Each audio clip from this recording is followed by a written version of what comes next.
Hello my dear friends. आज हम आपको लेक्चर 9 में ऑस्मोटिक प्रेशर पढ़ा रहे हैं। ये आपकी लास्ट कोलिगेटिव प्रॉपर्टी है। देखिए आपको समझ में ज़रूर आएगा। और ऑस्मोटिक प्रेशर से देखिए जो क्वेश्चंस है, इससे क्वेश्चंस अक्सर आते हैं। तो चलिए हम चर्चा करते हैं, आपको देखिए समझ में आएगा ऑस्मोटिक प्रेशर क्या होता है। जैसे कोई पूछ दिया व्हाट इज ऑस्मोटिक प्रेशर, तो देखिए फिगर में यहाँ बनाया है मैंने। सॉल्यूशन है, सॉल्वेंट है, ये सेमी परमिएबल मेम्ब्रेन जिसको SPM 60 रूप में कहते हैं, अलग कर देते हैं। तो ये क्या होगा, ये सॉल्वेंट मॉलिक्यूल मूव करेंगे सॉल्यूशन की तरफ। यहाँ क्या लगा दिए, पिस्टन। पिस्टन के द्वारा अगर हम प्रेशर सॉल्यूशन पे इतना डालें कि सॉल्वेंट की एंट्री इसमें रुक जाए, तो जिस प्रेशर पर, जिस एक्सटर्नल प्रेशर पर सॉल्वेंट की एंट्री सॉल्यूशन में रुक जाएगी, वो प्रेशर क्या कहलाता है, आपका ऑस्मोटिक प्रेशर। तो देखिए डिफिनीशन है कि osmotic pressure is equal to the external pressure which should be applied on the solution to prevent the flow of solvent into solution through semi. यही देखिए लिखा भी गया है कि सॉल्वेंट की एंट्री को सॉल्यूशन में रोकने के लिए through the semi permeable membrane the pressure exerted on the solution, external pressure which is exerted on the solution to prevent the entry of solvent in solution through semi permeable membrane, that pressure is known as osmotic pressure. ये osmotic pressure की definition हो गई। देखिए इससे एक question सीधे सीधे पूछा जा सकता है कि ऑस्मोटिक प्रेशर जो होता है उसको हम कैसे डिटरमाइन करेंगे। देखिए याद रखिएगा, आपको बोर्ड का एग्जाम तो देना नहीं है। देखिए केवल नेम याद रखिए, डिटर्मिनेशन ऑफ ऑस्मोटिक प्रेशर।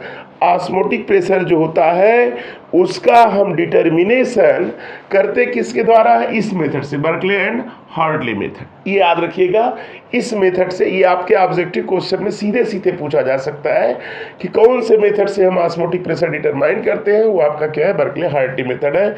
इसको याद रख लीजिए, ये क्वेश्चन सीधे सीधे पूछा जा सकता है।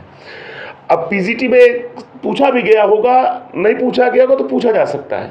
तो यह ध्यान दीजिएगा, ये डिफिनीशन हो गई और ये आपका ये हो गया। अब देखिए वो कौन सा इक्वेशन है जिसके द्वारा हम ऑस्मोटिक प्रेशर को कैलकुलेट करते, किस फार्मूले से कैलकुलेट, अब उस फार्मूले को बता रहे हैं।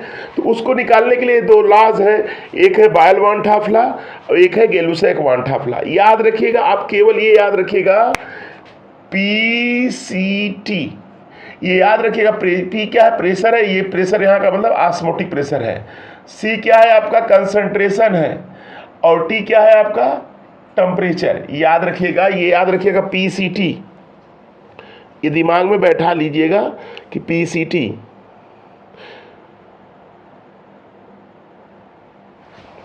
तो हो गया। अब देखिए इसी तीनों का यूज करके हम फार्मूला निकालेंगे, आपको समझ में भी आ जाएगा। देखिए बायल-वान-टॉफ लॉ क्या है, कभी कभी पूछ सकता है। तो यहाँ देखिए T क्या है, कांस्टेंट है। बायल का जो एक्सपेरिमेंट था आप जान रहे हैं, वहाँ टेम्परेचर कांस्टेंट रहता था। तो P directly proportional to C, ये कंसंट्रेशन के डायरेक्टली प्रोपोर्शनल होता है प्रेशर। ये आपका क्या है, बायल-वान-टॉफ लॉ। और दूसरा क्या है, गैलुसैक-वान-टॉफ लॉ। गैलुसैक-वान-टॉफ लॉ में अगर C को कांस्टेंट रखेंगे तो किस में रिलेशन आएगा, आप गैलुसैक कहिए या प्रेशर टेम्परेचर लॉ कह सकते हैं, ये भी कह सकते हैं। तो भाई P और T में है तो प्रेशर टेम्परेचर लॉ भी कह सकते हैं उसको, प्रेशर टेम्परेचर लॉ या गैलुसैक-वान-टॉफ लॉ।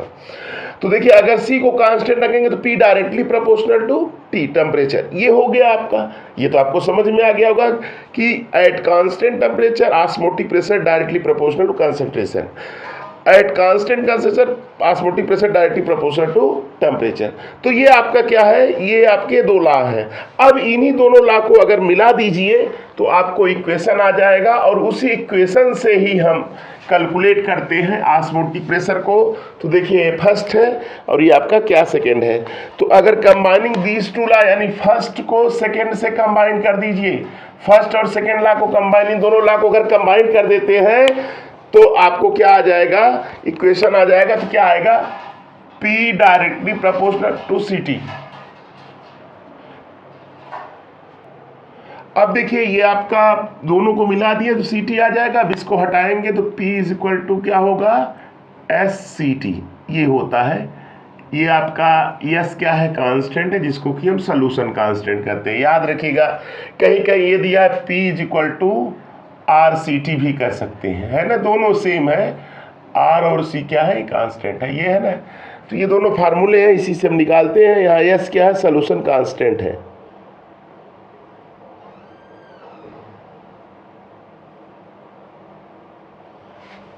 देखिए ये एस क्या है, कांस्टेंट, इसको हम क्या कहते हैं, सोल्यूशन कांस्टेंट, सोल्यूशन कांस्टेंट है ना, ये याद रखिएगा। तो इस तरह से आपका ये फार्मूला आ गया। इसी से हम ऑस्मोटिक, इसके डिफरेंट टाइप्स और देख लीजिए कैसे कैसे इसको डिफरेंट रूप में लिखा जा सकता है। देखो यही उठाइए, S C T R C T, क्योंकि सी इज इक्वल टू क्या होता है, एन बाई वी होता है। तो इसमें रखेंगे तो पी इज इक्वल टू क्या होगा, n by V S T होगा कि नहीं। या इसको कह सकते हैं, इधर कह देंगे P V is equal to n S T, हो जाएगा कि नहीं। ये हो गया आपका, इससे भी यूज किया जाएगा, ये फार्मूला हो गया, P V is equal to n S T.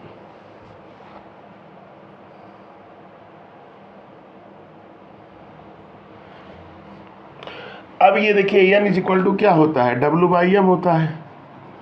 तो इसको लिख सकते हैं P V is equal to क्या होगा, W by M S T, या आर टी भी लिख सकते हैं। तो ये आपके फार्मूले हो गए ऑस्मोटिक प्रेशर को कैलकुलेट। देखिए ये जैसे कंसंट्रेशन दिया रहेगा, टेम्परेचर दिया रहेगा, सोल्यूशन कांस्टेंट दिया रहेगा, तो पी निकाल लेंगे। ये दोनों फार्मूले एक ही है, केवल यहाँ ये एस सोल्यूशन कांस्टेंट, यहाँ R solution constant. C is equal to n by V होता है, तो कंसंट्रेशन तो एन बाई वी रख देंगे यहाँ पे सी का स्थान पर, तो पी बराबर n by V S T हो जाएगा। P V is equal to n S T, n is equal to क्या था, W by M R T. ये एम आर टी भी क्या, W by M R T, R T कही है, S T दोनों एक ही है। तो ये आपका क्या था, ऑस्मोटिक प्रेशर से रिलेटेड टॉपिक था कि ऑस्मोटिक प्रेशर क्या होता है, ऑस्मोटिक प्रेशर को हम कैसे कैलकुलेट करते हैं। तो इस लेक्चर में हमने जो बताया आपको ऑस्मोटिक प्रेशर के विषय में जो कॉन्सेप्ट थे, अभी ये कॉन्सेप्ट मैंने बता दिया, ये फार्मूले हैं। इन्हीं फार्मूलों का यूज़ करके आप ऑस्मोटिक प्रेशर को क्या कर सकते हैं, कैलकुलेट कर सकते हैं। तो इस लेक्चर में इतना ही, और इसके अगले लेक्चर में हम चर्चा करेंगे कुछ और टॉपिक। इसके बाद इससे रिलेटेड जो न्यूमेरिकल आए हुए हैं या जो न्यूमेरिकल आ सकते हैं उनकी चर्चा करेंगे। आप लोगों से रिक्वेस्ट है, आप लोग अपने फ्रेंड्स के बीच में इसको शेयर करिए, और आप जो है लाइक और सब्सक्राइब भी करिए। थैंक्स।